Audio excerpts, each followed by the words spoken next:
Hello दोस्तों, यदि आप हमारे चैनल से नए जुड़े हैं तो हमारे चैनल एवी लाइव को सब्सक्राइब जरूर करें और अपने दोस्तों में शेयर करें।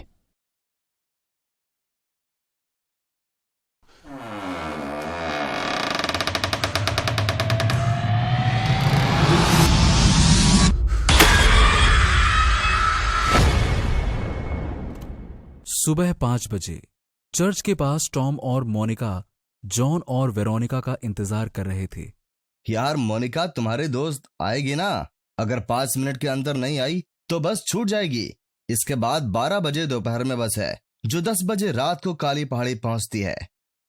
मैंने तो उसे बता दिया था, वो आ ही रही होगी।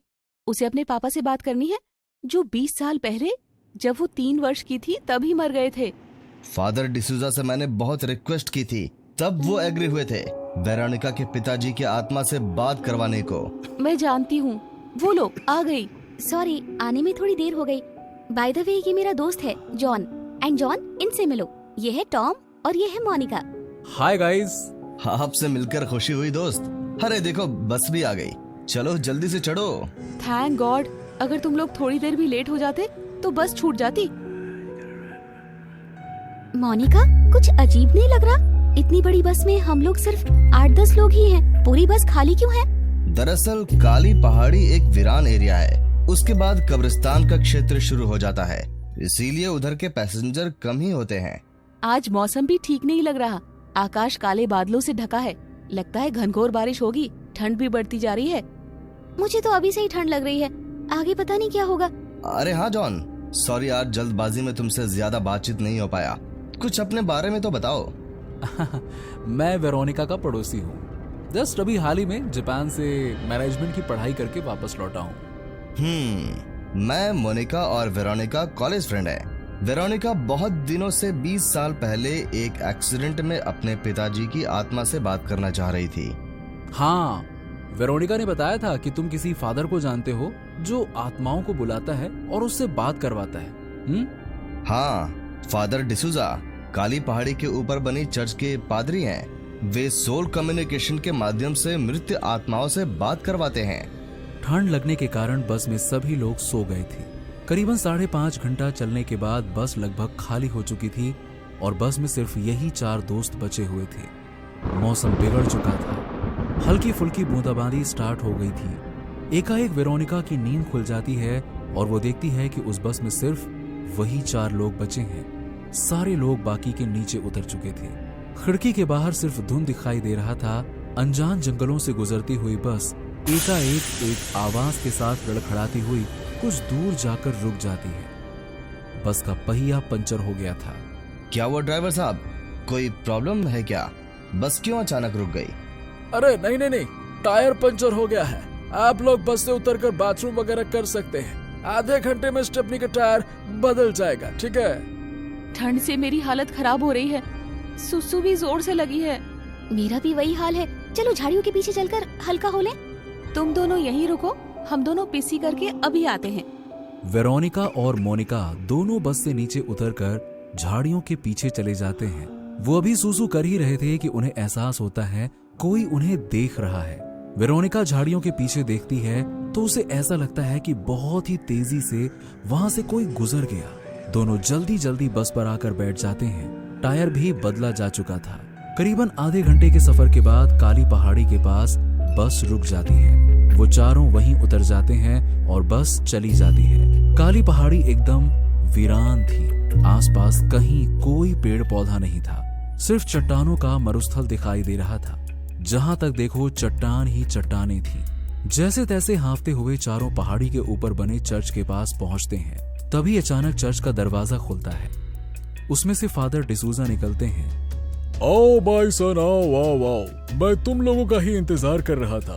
आ जाओ, अंदर आ जाओ, बहुत ठंड है बाहर। आ जाओ। फादर, ये है मेरे दोस्त मोनिका, जॉन और वेरोनिका।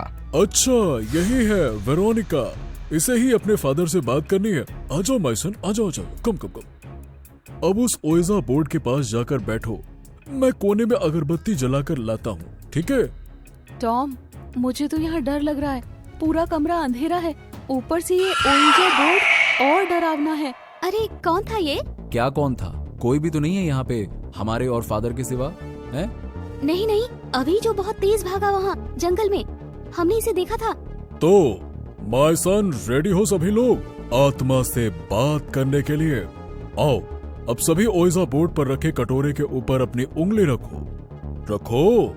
कटोरा जब इधर उधर चलने लगे तो कोई डरना नहीं, है ना? ओके। ये 1 2 3 4 और लेटर के ऊपर में यस और नो क्यों लिखा है? इसी के द्वारा तो हम आत्माओं से बात करते हैं। आओ, कटोरे पर सभी अपनी उंगली रखो। फादर डिसूजा सभी को आंखें बंद कर कटोरे पे उंगली रखवाता है और कोई मंत्र पढ़ने लगता है। थोड़ी देर बाद सभी लोगों को महसूस होता है कि कटोरा हिल रहा है और इधर उधर जा रहा है।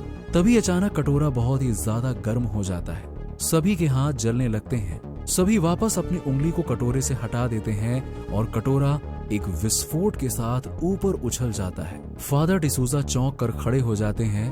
तभी फादर डिसूजा एकाएक ऊपर छत पर जाकर टकरा कर गिर जाते हैं। फादर डिसूजा चिल्लाते हैं, तुम सभी जल्द से जल्द यहाँ से भाग जाओ, कोई दुष्ट आत्मा यहाँ आ गया है।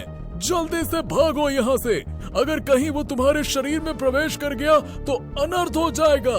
भागो। जल्दी जल्दी भागो यहाँ से। मोनिका, मोनिका, दरवाजा उस तरफ नहीं, इस तरफ है। वेरोनिका, तुम अंदर कहाँ जा रही हो? हमें बाहर भागना है। जल्दी चलो, भागो यहाँ से। सभी लोग कमरे से बाहर निकल जाते हैं, लेकिन वेरोनिका जैसे ही निकलने लगती है, दरवाजा बंद होने लगता है। ऐसा लगता है कि किसी ने उसे पकड़ लिया हो। जॉन जल्दी से उसका हाथ पकड़कर बाहर खींचता है। वेरोनिका बेहोश हो चुकी थी। जैसे तैसे उसे पीठ पर लाद कर जॉन काली पहाड़ी से नीचे लाता है। संयोग से एक बस उन्हें मिल जाती है और वो सभी उस पर चढ़कर वापस अपने शहर आ जाते हैं। वेरोनिका अपने कमरे में आराम कर रही थी। तभी उसे लगा कि उसके पास से कोई छाया तेजी से गुजरी है। वो डर से चिल्लाते हुए उठकर बैठ गई। उसकी आवाज सुनकर उसकी माँ लूसी आई। क्या हुआ बेटी, चीखी क्यों? तभी खुले बालों को झटकते हुए वेरोनिका लूसी की ओर मुड़कर देखती है। लूसी उसे देखकर डर जाती है। वेरोनिका एक चुड़ैल में बदल चुकी थी। उसके मुंह से गाढ़ा लाल खून निकल रहा था। आंखें पलटकर बाहर आ गई थीं। बड़े बड़े 2 कुत्ते जैसे दांत किनारे पर निकले हुए थे। क्या हुआ बेटी, ये क्या हाल कर रखी है? तुम्हें पता है ना, मजाक मुझे पसंद नहीं। बुढ़ी, तेरा दिन पूरा हो चुका है। ये मजाक नहीं, हकीकत है। इतना कहकर वेरोनिका लूसी को पकड़कर उसके पेट को चीर फाड़ कर उसकी अतड़ियों को बाहर निकालकर उसे मार डालती है और उसका पूरा खून पी जाती है और फिर से अपने बेड पर जाकर सो जाती है। शाम को जॉन उसके घर आता है। वेरोनिका, वेरोनिका, दरवाजा खोलो, तुम्हारे कमरे से ये खून कैसे निकल रहा है? वेरोनिका। तभी वेरोनिका जॉन की आवाज सुनकर जाग उठती है। अपने हाथों को खून से सने हुए देखकर जोर से चिल्लाते हुए बेड से उतरती है। तभी उसके पैर लूसी से टकरा जाते हैं और लूसी का अंग भंग शरीर देखकर चिल्लाते हुए दरवाजा खोलती है और जॉन से लिपटकर रोने लगती है। क्या हुआ वेरोनिका, तुम्हारे हाथों में ये खून कैसा?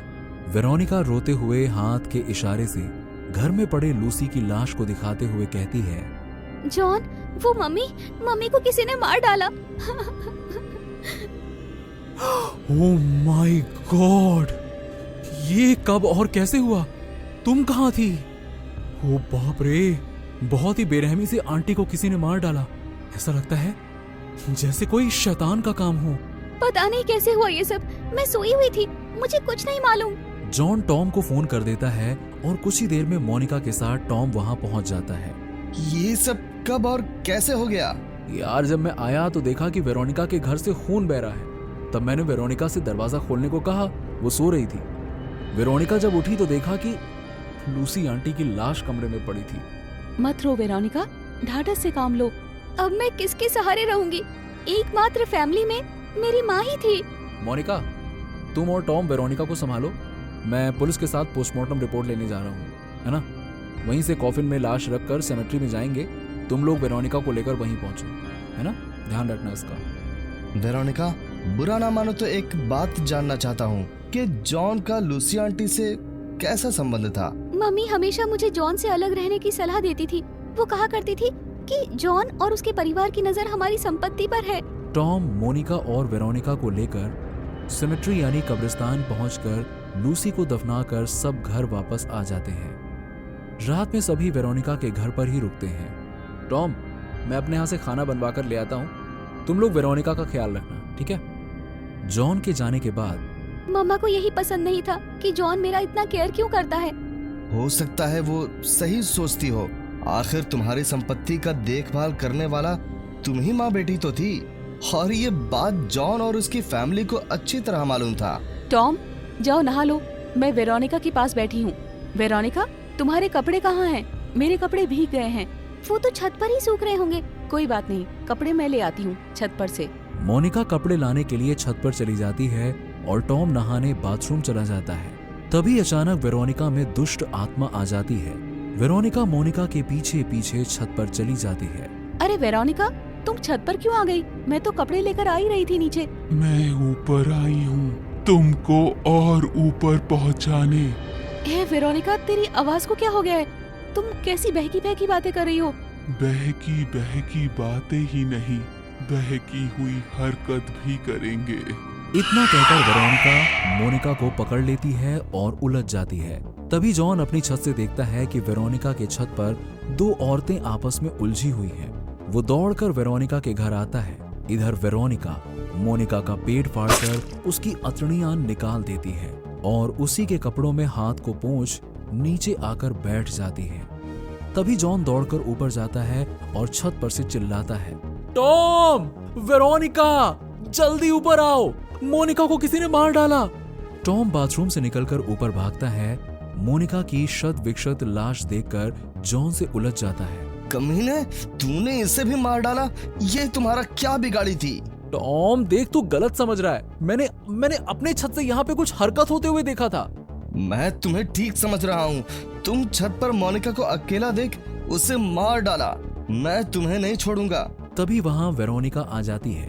वेरोनिका, तुम टॉम को बताओ कि अभी अभी मैं तुम्हारे सामने से नीचे से ऊपर आया हूँ। पर मैंने तो तुम्हें नहीं देखा आते। हरामजादे, अब बोल, मैं तुम्हें नहीं छोड़ूंगा। टॉम और जॉन लड़ते हुए छत के कोने पर चले जाते हैं, जहाँ से जॉन नीचे गिर जाता है और उसकी मौत हो जाती है।